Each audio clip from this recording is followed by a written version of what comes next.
Does marketing your business feel like an endless, frustrating battle, keeping you from doing what you truly love? Well, it does for me, and I know many other business owners that face this exact struggle. They pour countless hours into trying to attract clients, only to feel frustrated by inconsistent results and wasted effort. And the lack of a clear, effective strategy often leads to that wasted time and energy and resources and creates this cycle of stress and disappointment. Well, if you've ever wondered if there's a way to simplify your marketing and finally do more of what you love, then this episode has got the solution. I'm thrilled to have Ben Caine with me, who is a marketing expert behind Benchmark Content. He's got over a decade of experience and is the creator of the revolutionary S.I.M.P.L.E marketing system, S-I.M.P.L.E, and which we'll dive into. Ben has helped countless businesses transform their marketing efforts and attract quality clients, and his strategies have turned really complex marketing challenges into what I'd regard as quite streamlined but also predictable successes, allowing business owners to focus on what they love most. So whether you're struggling to attract clients or just looking to refine your marketing approach, this episode is going to be packed with practical insights and real life success stories.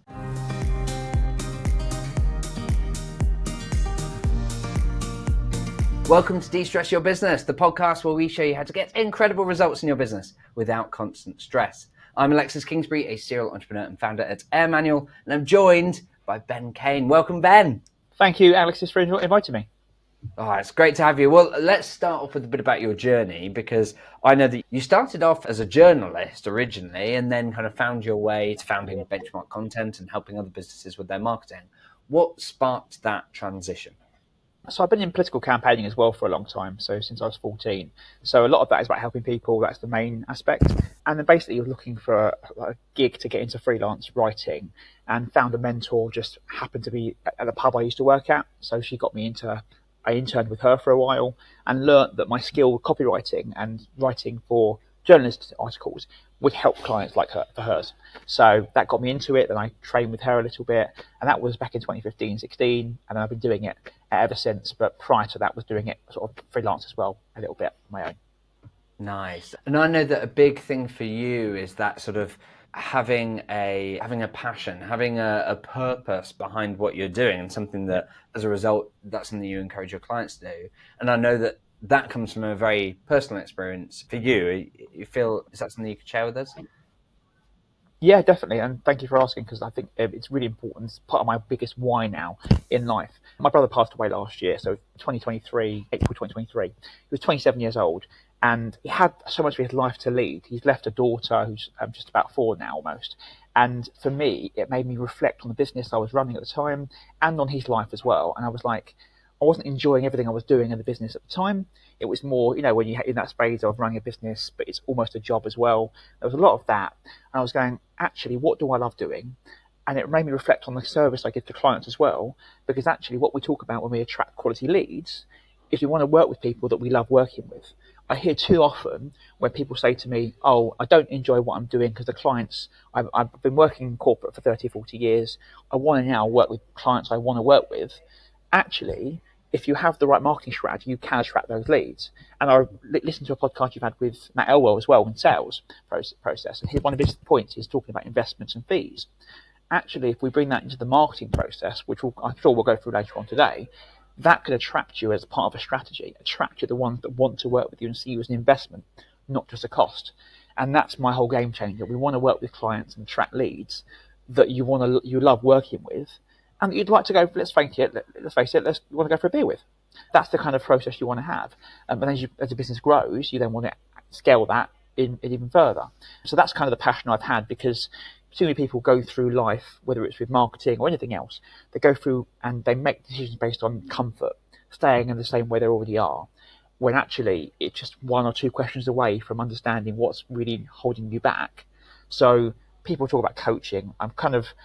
I'm probably adding a little bit of that into what I do, but I think it's really important that people understand there might be something in place that they've always done because it's always been the way. And we want to try and find out what's in the way and try to get them to do what they love, really, basically, and that's what drives me every day. So I'm in the gym, for example, most days, and yesterday morning I had a conversation with a lady whose son's just lost his job, and I was just having a conversation around what would drive him, or what would fuel him, and what she thinks she could do to help.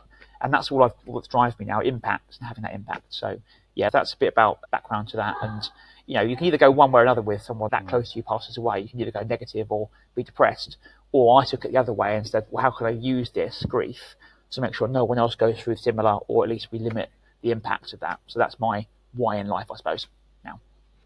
Yeah, and it's when you have those tragic situations in your life, as you say, you have a choice of how you react to that. And once you're past that initial grief and so on, where your body just takes over and you don't feel like you have a choice. And I think it's incredibly inspiring to see how you've done that, and you've kind of taken that really hard experience and used it to kind of give you additional purpose and power in helping other people. I think that's really nice to see. One things that I also find sort of inspiring about your approach is that I think you're often looking to help those other business owners, as you say, to be clear on their purpose and what they're trying to do, but also you're trying to make it really simple for them to achieve those things. And indeed, you developed your simple marketing system. Could you perhaps talk us through a little bit about sort of what that is and why it's particularly effective for business owners? So it links back to, I suppose, what I've done for the last 12 months as well in terms of restructuring the business. So my whole heart of what I wanted to do when I started this business, and still now, has always been to help the little guy or little lady. So essentially, it's anyone who's starting a business. I work with accountants, bookkeepers as the main, but it's when you're starting up and you haven't got thousands to invest in marketing. You also probably haven't got the tech know-how either. We want to just simplify how we do it, right? So I look at it and go, marketing and sales, if you think about those two things, it's about starting conversation or getting awareness and then starting conversations. So the marketing has to raise awareness, and then the sales business development side has to start the conversations. So how do we make it really simple for people to do that without faffing around with all the tech, creating all the lead magnet stuff, creating all the landing page stuff, all the automated stuff you send afterwards, so when you send nurture sequences to the emails, all this stuff that goes on, and you go, well, let's just make sure it's already pre-done. So that's why I relaunched a lower ticket entry level offering for a few £100 for 3 months. So it's about £1,000 a year, just over £1,000 a year moment, for people to be able to do that without having to faff around. So that's the kind of general approach to it. Simple stands for, as you said, it's single out, identify, magnetize, process, leverage, engage. That's the 6 steps. But it all comes down to, when you start a business or when you're in the first few years, you don't really want to invest in massive strategies, and you probably haven't got thousands to invest in the marketing. So we've got stuff to do, which is like, right, you've probably got a network of people that is already in your net, that knows you well. So it could be friends, family, people you've met in your career. Hundreds, potentially thousands. I literally spoke to a lady about an hour ago, and she's been in the network for 10, 20 years in what she does. And she said to me, well, look, I'm writing content right now. This is another part of it I'll go through in a second. I'm writing content. I've got a content writer right now, and I feel like I've got to always give her tone of voice conversations. And it's really good when I have lots of time with her, because I can give her pointers, but actually she's not able to portray really the tone of voice. And what I do as a journalist, as a former journalist, whether it's done with you or done for you, I interview clients and we get those stories out of their head. So from a content point of view, there has to be those things that you've got stories-wise. She's got tons of them that we can just tap into. So it's making it really simple in terms of content creation as well, because when you think about the contact and the content, people always say, leads, conversations. That's one simple side. We have to tap into the existing ones you've already got before you go for new leads from ads. That's the first thing. The other part of the simple process, and again, I'm scooting over because there's 6 steps. I could take hours on it. But the other part is content. So when you think about content, people overcomplicate it. So where it comes to, I've got to create one blog. I even saw an article last week that said you should be creating one blog a week, and ideally more than that. I thought, that's going to overwhelm people. And that's what people do, because you tend to see agencies say you've got to be blogging once a week, once every 2 weeks, or twice a week. That's normally because they want to sell you SEO services. Yeah. When you're a smaller business that can't invest in that level, one blog a month, story-based blog a month, would help you to be able to repurpose that into 8, 9, 10, 11 posts. And that goes across the week then, or a couple of weeks. And then after a few months, you've got enough to keep repurposing and keep changing it slightly.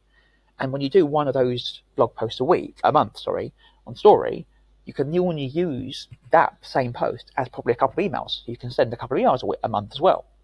So most people overcomplicate it because they're told and they're given lots of these strategies that most people are trying to upsell you onto. I'm more about real talk advice. I've been in politics since I was 14, right? So one of the reasons I don't do that as much now, I've got contacts there. I've run for election last time I ran was 10 years ago. I ran for election 3 times during that time. And one thing I didn't like about politics was you just get a lot of waffle. They don't really answer the question. Yeah. And what I love about what I do is I have a real impact. I can go in and go, right, this is what we've got to do very early on. Right, so you have 90 minutes with me on my done with you package, done one-to-one moment, and we can get through a lot of stuff in 90 minutes. But not overwhelming 90 minutes. It's more about, right, this is the strategy, here's the first action to go and do. Because you know most people want to give you lots of stuff, and then they upsell you onto something where you invest thousands of pounds a month to get the result. Actually, if we really think about it, you've got lots of contacts already, probably business cards sat in the drawer. I actually, when I was starting this up about 5-6 years, or 2020, before COVID, so 2018-19 time, this guy he turned up to the networking meeting I was at with him, and he brought a bag of business cards that we had to then convert onto online. Now we use software and stuff. We've got CRM we give clients as well, and we've got the whole system we build for clients. But he brought me 3 or 4 bags of business cards, physical business cards. Now, if we think about that for your listeners right now, how many business cards have you got sat in boxes and drawers? How many LinkedIn connections have you got? How many Facebook friends have you got? How many people are sat in your little phone thing, in your phone book? Now, Matt talks about getting the leads from that. Actually, I'm talking about getting the marketing from that and getting the conversations going on your socials. We need it all in one place. So let's simplify it. Let's, not platform focused. Don't focus on just one platform. Get those contacts into one place like a CRM and have a way to have touch points. That's it.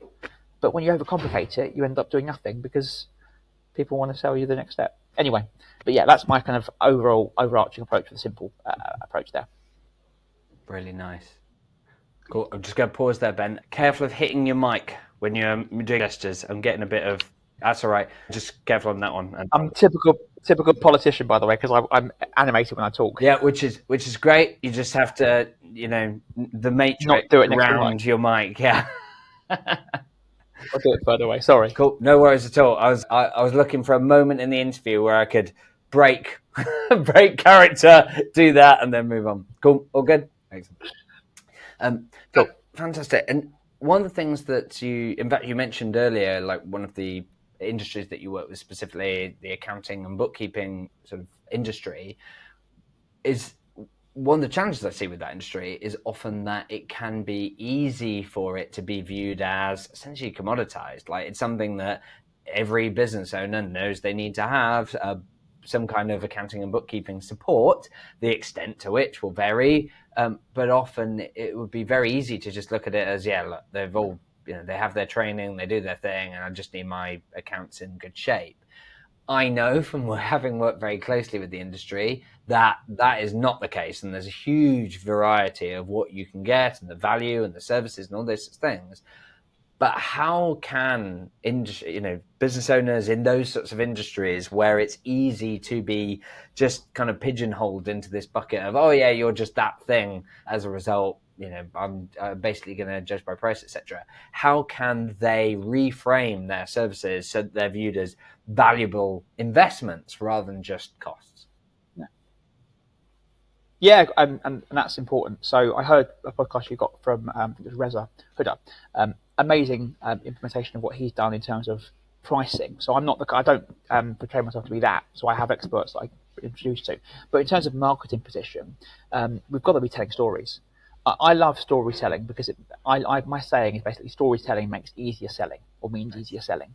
Because if we can put someone in the frame of that person and we can tell them the challenges they're going through, we can get through the myths as well, and we can portray those myths. But again, it's positioning the value of it. It's case studies. So people talk about testimonials.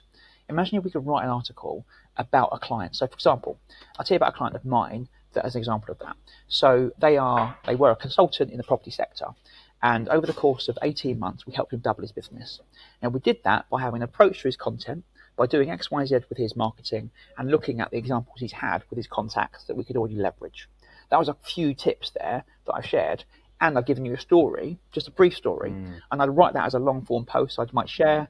But my point is that we've all got these stories in our heads, and they position the value.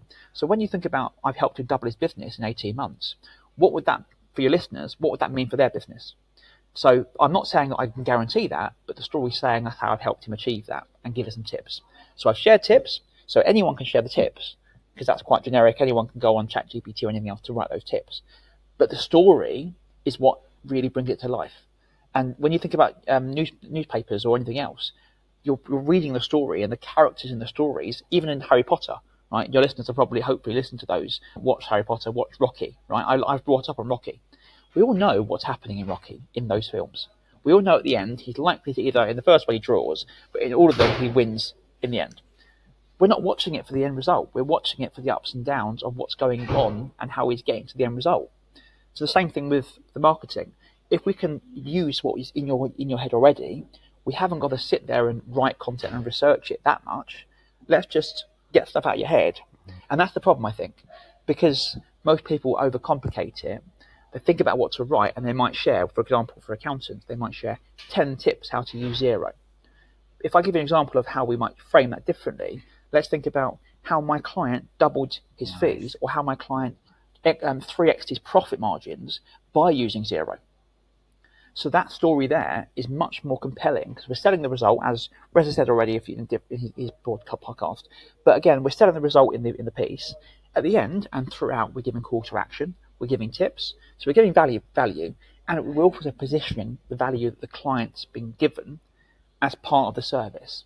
So we need to marry the two up, and most people will just think, and most accountants, like I said, just share the 10 top tips for Xero. There's a lot of accounting, specifically accountants, by the way, but it is across different sectors, content libraries that will just be ideas of, here's 5 tips for growing a business with an accountant. Actually, if we're talking about proactive accounting, which is the real term I think we're looking at, whatever accounting we're looking at proactive accounting. You want to share the stories of how that's valued, because what I found with my clients and with me is that when they come to you and have a conversation with you, the sales part, which I don't focus on, they're already pre-qualified. They already know the results, and they can already, money is less of an issue because you've pre-qualified it the whole way through the journey, whether it's free lead magnet, content in your LinkedIn or whatever else. All that stuff helps the end goal, which is the sale become easier. And we want that to work hard for us, because it's the bit before they actually have a conversation with us. That's the time we can't get back.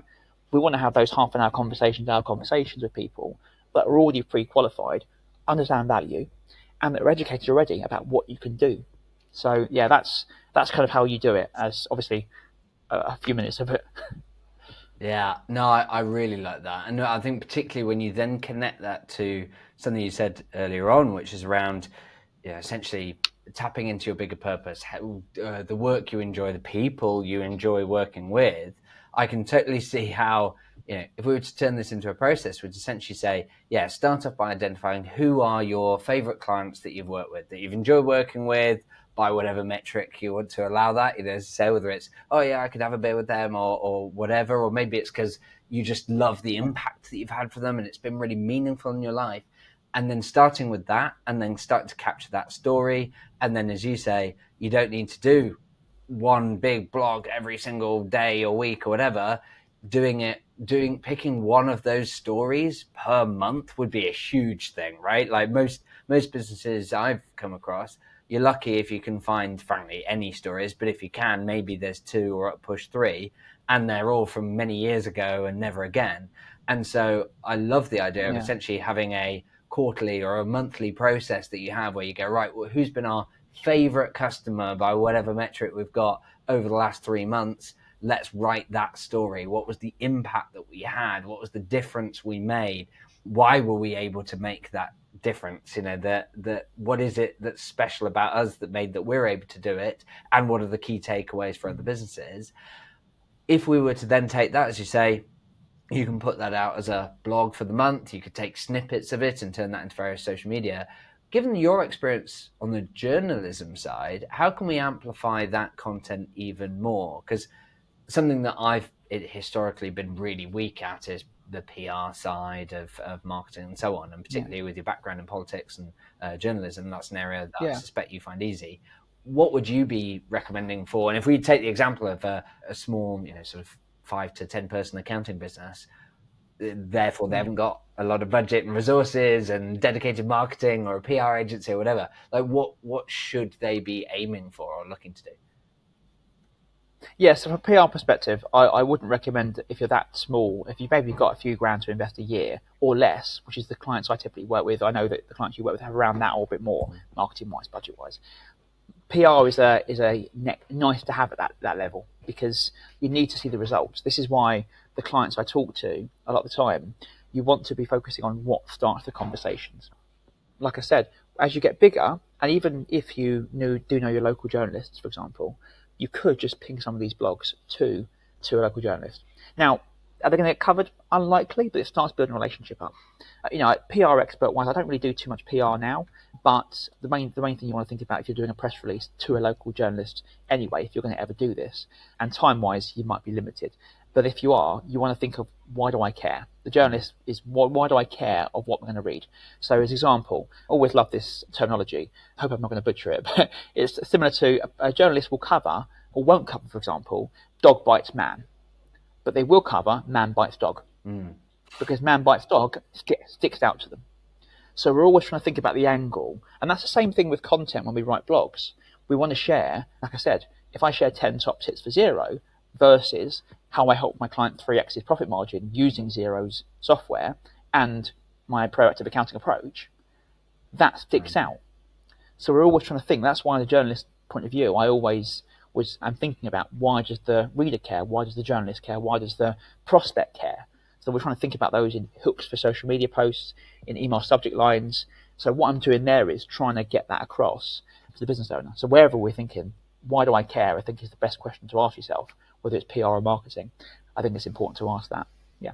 Yeah, really nice. And I've seen so many businesses make that mistake. I think you're right that it's I mean, if you taking that accounting industry, the number of times I see emails and social media posts, etc., that are saying something along the lines of, here's, the 3 things we learned from the budget, or here's the, are you aware that the tax rate of this is changing, or capital gains, that. And it's, instead, if it was told the other way around as a story, that would make such a big difference in terms of the ability to do it. And in fact, I've experienced it myself, where clients will come and talk to me, and or potential clients will come and talk to me, and they'll reference stories that they've seen. They'll say, "Oh, well, it was like you working with," and then they'll mention them by name or the particular business or whatever, or maybe they can't even remember that bit, but they can remember the outcome. And I always find that fascinating, that they'll remember that more than anything else. Like, they might have even completely misunderstood what we do sometimes, and yet, or misremember it, and yet they remember the story, they remember, how it made them feel and the result they want. And actually, the nice thing is that as long as we're sharing stories where we're achieving the result that we genuinely want for our clients, even if they didn't quite realize what we do, it doesn't matter, because they want that result, which means we can have a useful conversation with them, and it's likely that what we do becomes a good fit. Exactly. So I can totally see how the approach that you're advocating really attracts that better fit of client in a way that's far more engaging, newsworthy, even, as you say, both for content marketing and, if you're a bit bigger, looking at the PR stage and so on. Based on your experience, is there perhaps any unconventional marketing tactics that you've seen success with that perhaps people tend to overlook, or particular experiences that you've had with your clients where perhaps something that you thought would work didn't? Thought it didn't. I mean, we're always refining. So I've got a client now working with for about 12 months, and over 12 months we've refined the messaging a few times, because we never really know. And actually, what's funny is the best bit of marketing that's come out from that client in the last few months is we've gone to an existing client who's got an amazing result over the last few months, and just asked them the question: look, we've got this thought as a next step. What do you think? So most people just forget that and just ask clients that work with you, and just think about the clients you'd love to work with more of. And actually, that's one tip. But just back to the story point, and the stories, I think overlooked as well, because people don't think about them. But they don't think about them not because they don't want to. That's why it's not overlooked. What's overlooked is they don't think they've got them. I'm often challenged on strategy sessions, on master. I run a masterclass every 4 or 6 weeks as well, free one, and I talk to people on that as well. And every other place I talk to leads and stuff, and clients. And I'm often challenged. So I've got a bit of I framed it with a client of mine about 2 weeks ago. Actually, I've got a bit of a nerdgasm on story based and the kind of wins I can get for clients. So I love the challenge of talking to someone and trying to get the story out when they don't think it's there. That's kind of my nerdgasm bit, I suppose. That's the way she phrased it. But yeah, it's interesting because most people don't realize it's there. I mean, for example, this lady I spoke to not less than an hour ago said to me she's been doing this. I know she's been doing this about 16 years plus, probably 20, 30 years plus on top. If you've worked on your own for let's say she's worked on her own for 10 years, and let's say she's worked with 20 clients over those 10 years, that's 20 individual stories she can tap into. It's just thinking about, and each of those stories as well is probably minimum 2 or 3 stories on your own, because it might be an interaction. So, for example, just from that conversation I've had with her an hour ago, I'm able to write a story about the interaction I've had with her. So I'm constantly getting these story ideas. So it's not even a case of just every 3 months looking back or every month looking back. You need to constantly be thinking, who am I speaking to? And looking through your calendar and going, just what have a call with X. So with my clients, I have weekly sessions with them. We want to get in those weekly sessions, or between them if we can, the interactions they've had, because all of these stories are valuable. So for example, an accountant might say, I've had one recently. I had an issue with VAT. So she said to me, the prospect that she's talking to, had an issue with VAT in another country. And she's now been able to go to our tax team in-house to now answer that question, so she can now help that prospect. And as a result of it, that prospect might close to become an accounting client for the proactive accounting process services to get even better results. Now, that conversation for her, we can use as a story, because that's a client that's come to her with VAT issues. The accountant he's currently worked with, again, the challenge he's got, which is what we're positioning in the story, the challenge he's got is that his current accountant isn't proactive, isn't going through stuff with him correctly, is basically a bit old-fashioned as well. The new accountant's having a conversation with him, asking him some things, going through detail in that half-an-hour chat, identifying it, being proactive, and using part of her process. So not her simple process, she's got her own one, but she's doing that and you can tell a story on it. So I think the most conventional thing is what I said earlier, that story stuff, but most people just don't think they've got them. And it's just going through and working out, actually, there's a gold mine people are stuck on. Now, I record a lot of the sessions with clients, with consent obviously. So when we record them, we're recording it just because there might be a phrase they say or a story they mention to me that we just need to use later on. But most people just go about their regular lives and they're just do what they do. I'm guilty of it as well. You do what you do. Even when I have a chat with my mentor and consultant sometimes that's helping me grow the business, I always record them. We always record them because you never know what I'm going to say that might be relevant for a story. So it's just getting that habit of noticing when they're there and getting yourself out of the mindset of I haven't got them. Because if you've been in business for longer than a week and you've got any clients or you're speaking to any leads, you've got them all there. It's just getting them out. Yeah, so I think that's such a powerful point, because I think you're right that most people assume they haven't got them or they haven't got many of them, and neither is true.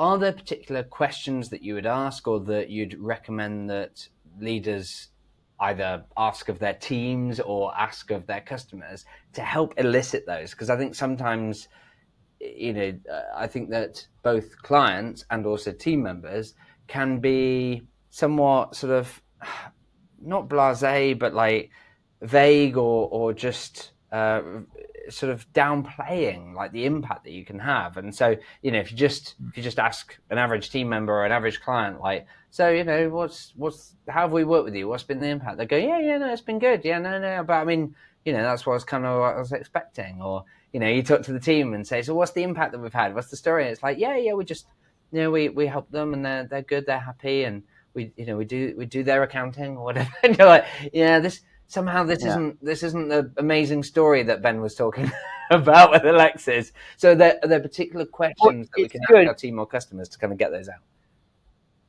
I'll share with you a post I did on LinkedIn a while back in the show notes. You can share that as well. But one thing I would start off with is like a 0 to 10 question. So if you can ask clients, and again, with these stories, we don't necessarily mention the client's name in them, but what we do is we mention the industry they're in, so we just can anonymize it. And that way we're not calling out certain people if they don't want to be called out. But you might, to improve the story, to make it even easier, you'd ask the client and say, look, from a 0 to 10 scale, from an accounting point of view, for example, 0 to 10 scale, in terms of your cash flow, before you started working with us, how happy were you with your cash flow? 0 to 10 scale. So they might give you 0 is really awful, 10 is over the moon. There might be a 1 or 2. And you might go, okay, cool, we've worked together for 3 months. What are you now? And then the confidence in cash flow, you can just, the story thing there straight away is how we took a client from 3 out of 10 to 6 out of 10, or how we doubled their confidence in their cash flow forecasting. And again, things like management accounts, we don't want to complicate it by saying management accounts, as an example. We want to say, drill into the detail of the business, understand the profit margins, the revenue streams that are working well for us. So change those words, so we might do the same thing. When it comes to your accounting, how much did you know about your business revenue streams before we worked together? How much do you know now? Just asking those questions. I think it's also saying, look, what challenges were you facing before you worked with us? And now, how have we solved that? It's those kind of things, I suppose. And when you're on a conversation, like I did it an hour ago with this lady, so I jumped off and I quickly recorded into I have an Otter app, so that transcribes my audio. So I literally just opened the app quickly and had a 3-minute just brain dump of the conversation I had, and just said, this lady had a conversation with me. She mentioned this challenge, and this is how my potentially would advise her if we were working together to solve it. Quick post, quick idea. You expand it later on, but a question to ask yourself on that is, what challenge were they going through? And what advice would you give them? And maybe what client have you worked with that's had a similar issue and similar result? That's amazing. So that's an example where even if you haven't worked with them at that point, you've identified where there's an opportunity to take the story that comes from that and turn that into a piece of content that you can put out there to demonstrate the sorts of problems that you help people with, the level of experience and expertise that you've got. And as a result, you're likely to attract more of those people with those sorts of challenges. That's really, really cool. Yeah. And I think your point around essentially asking questions around what's been the impact and diving into that and asking that in different ways, whether it's, what's been the biggest impact, or as you say, what were you trying to solve, or at a scale of 1 to 10, where was this and where is it now? I think it's really powerful to just help keep diving into what that impact was, and both with the client, but also, of course, with the team. Because I think that's one of the things that I find interesting as you grow a business is when you first start, you've got all the stories yourself. Like as the business owner, you've been either selling to those clients, delivering for those clients, or both. And as a result, you have all those stories in your head. As you grow, of course, you get to a point, like for one of my businesses, I've got to a point where often the only time I see the customer names is when I check the bank transactions and say, like, oh, it turns out like We Buy Any Car is a customer of ours, right? And say, like, I'm too far away from those stories to be able to tell them for that business. And so, I'm become not the right person to do the marketing for it. However, in my businesses, we've set up the processes so that we are asking those questions and getting the team to share them, and then share it with the rest of the organization so it can be used in sales conversations and marketing and so on.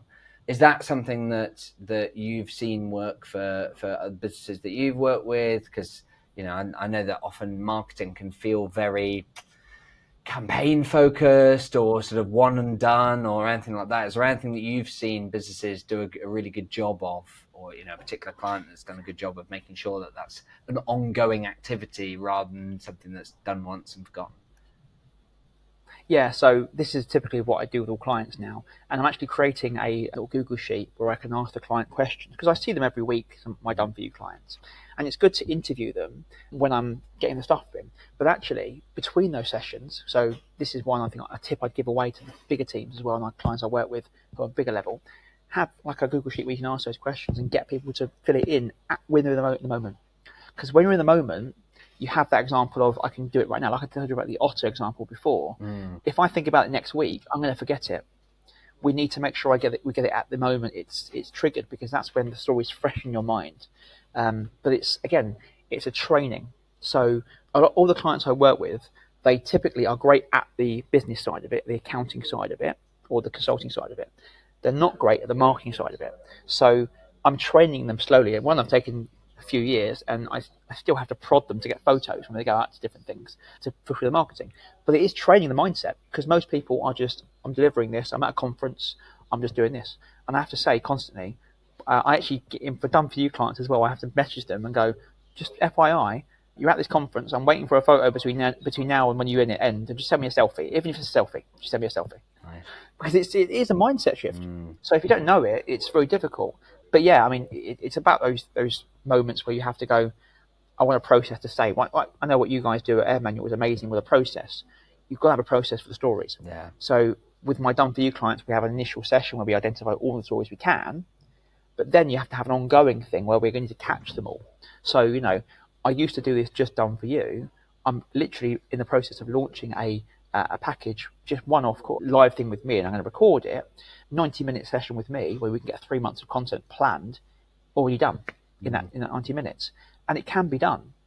It's about having the process though, and asking the right questions. So we have like 4 or 5 different sections in that.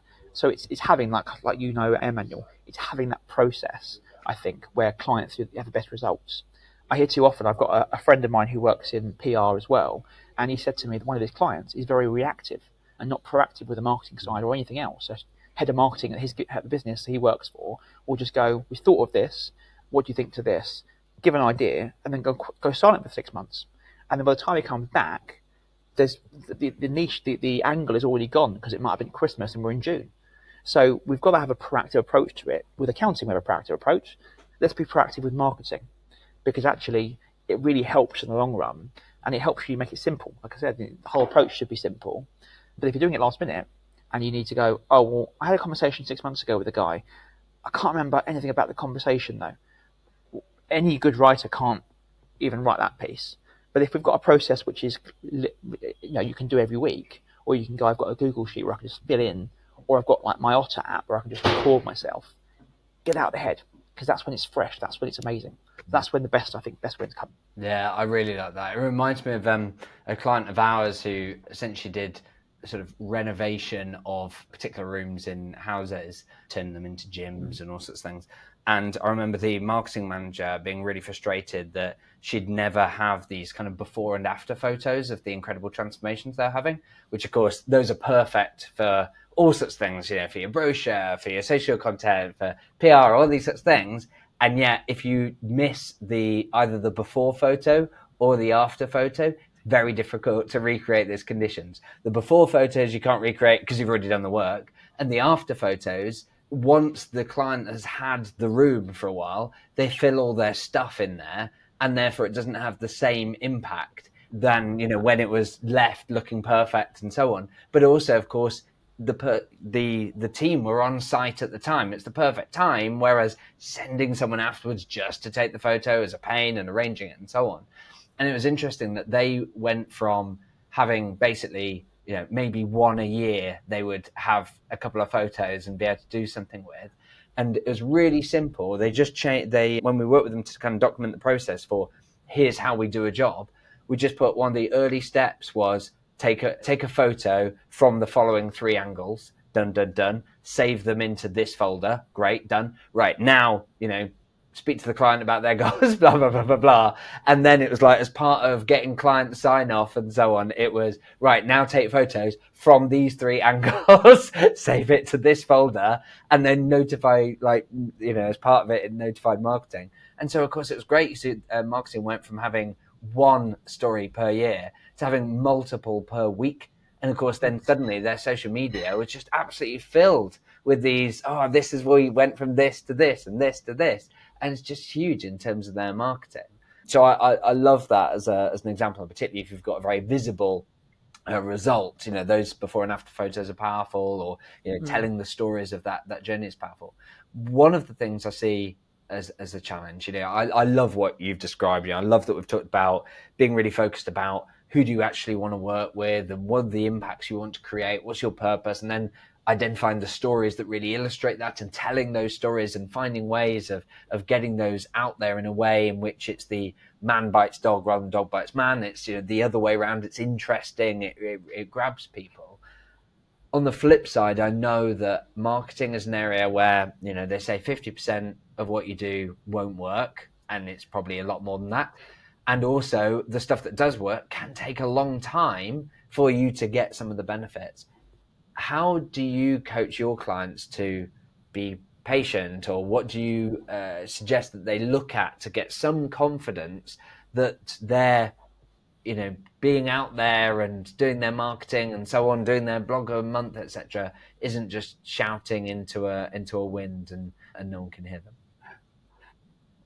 Yeah, so I think I would normally start with 3 months anyway with clients, and then we commit to 12 months. And the reason I do that is because even at 12 months, we're doing 90-day cycles normally. We're doing 90-day plans, and we're looking at what's scored well. So we can look back and go, these posts particularly got more impressions, got more engagement. Now, I don't really love those vanity metrics, but they give us a good base, a good guide. And then we can look at how many conversations have we started. That's the bit I love talking about, because at the end of the day, I want to have the impact, and the impact is really the money in the bank. So the leads, the conversations. I don't focus on the conversions, but I want to focus on the leads and how many we're getting in. So I look at those numbers, and we're looking at them, reporting them constantly, going, right, how many conversations have we had, and looking at that stuff. Now, it's important we look at a 90-day pipeline of it, because we can't change it in 2 weeks. But if we do a 3 month with a client, and then do 12 months committed, we've then got, I work with clients for 3 or 4 years sometimes, and then they grow and they use me and someone else normally. But we still look in 3 month cycles, because in that 3 months, you might go, well, that post resonated really well. For example, right? I've been working with accountants as my main niche probably for about 4 or 5 years. Mm-hmm. But before that, I had no clients who were accountants. So I had to work out exactly what they were going through.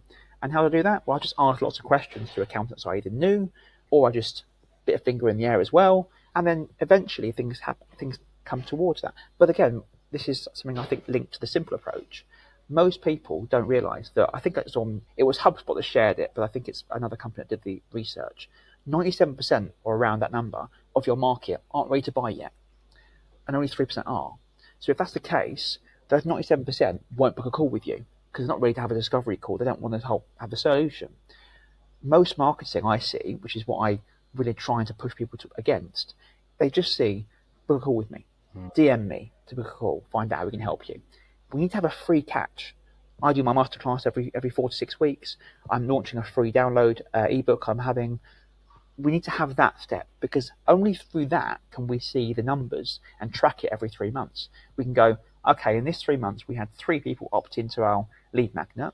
Of those 3, 2 book calls 3 months later. Without those numbers, or working backwards, we can't tell if marketing's working or not, because we don't know. Impressions only give us so much. We might have seen someone looking for a year. I've had people who have been on my email list for a year, 2 years, 3 years, and haven't bought for 3 years. Consequently, I've had someone who's come in on a Friday. I had one 2 weeks ago on a Friday, and on the Thursday introduction, Friday close, had a call, Monday closed. So, we don't know the buyer cycle. Yeah. So we need stuff in place to help with that, to go, okay, I'm not ready right now. I don't really trust you, because let's face it, know that I can trust is really important. Especially when it comes to accounting. Right? When accounting, I'm giving you financial numbers. I'm giving you access to my, important stuff here. Pay slips, I've got to pay my staff, so it's regulatory stuff. I've got to trust you. So I'm not going to just go, I've seen your post, I'm going to book a call with you, I want to change accountants. You've got a long process there. So what's your marketing doing to educate, 1, about the value you're giving, but 2, about how you can provide the value, and then 3, how you can build a trust. Because that trust bit is the most important bit of the marketing journey, and we've got to gather data on that. So it might just be, look, I'm running a free masterclass, or I got a free download. Click here, or it's on my profile, or link in bio, wherever you want to say, on different platforms. But get that data from people that show interest. This is one of my issues with marketing now, when they sell to you SEO services when you're a small business. I had this conversation I had 2 weeks ago with this prospect, who's now working with me on the strategy point of view, because she realised after watching my masterclass and looking through this stuff, She didn't have a strategy. It was just do a bit of this, bit of that. And one of my clients that I've been with working for almost a year now, scattergun, doing different bits that she was advised to do, but nothing had a strategy overall. And I think it's starting with the end goal in mind, going, I want to achieve this, which is why I asked the question, what is it you want to do? Who do you love working with? What service you want to give them? And then working backwards goes, right, I want 10 of those. Okay, cool. Well, like my closing rate is 1 in 2, so I need 20 leads to close 10 clients.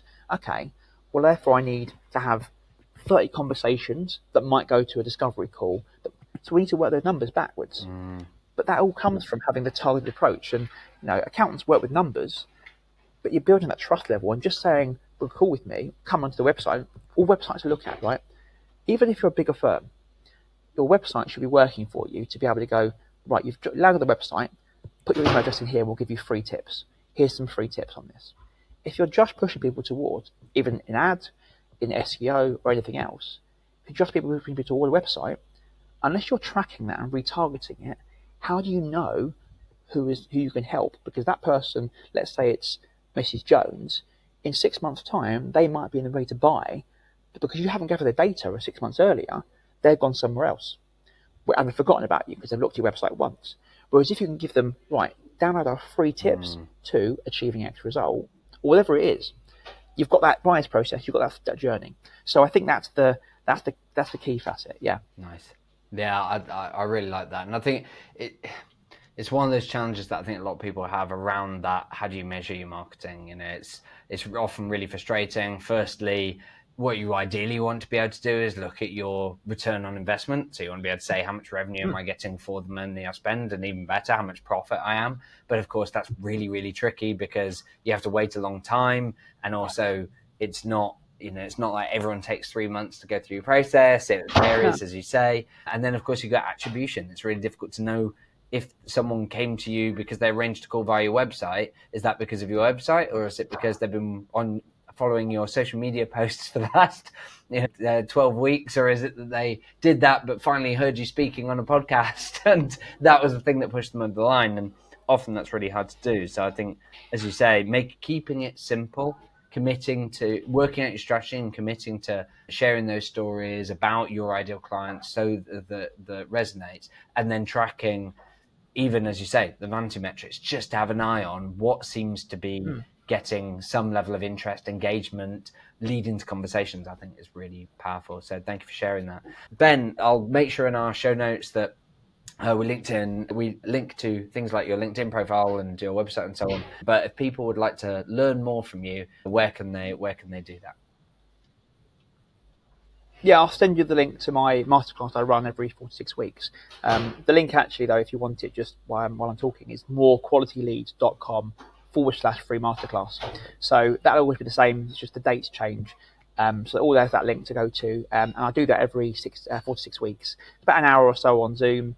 And it gives me the ability to educate an audience. So come along, it's free, and you can get some free value from that. Fantastic. Love it. Well, thank you very much, Ben, for joining me. To everyone else, thanks so much for listening. If you found this episode useful, then please go to Apple Podcasts, leave a 5-star review, add a comment, even if it's just one word. I'd really appreciate it. And also, I read them all. So please do that. It makes a big difference, both for the algorithms and all those sorts of things, but also it makes a big difference for my self-esteem. So please do that. But otherwise, until next time, have fun.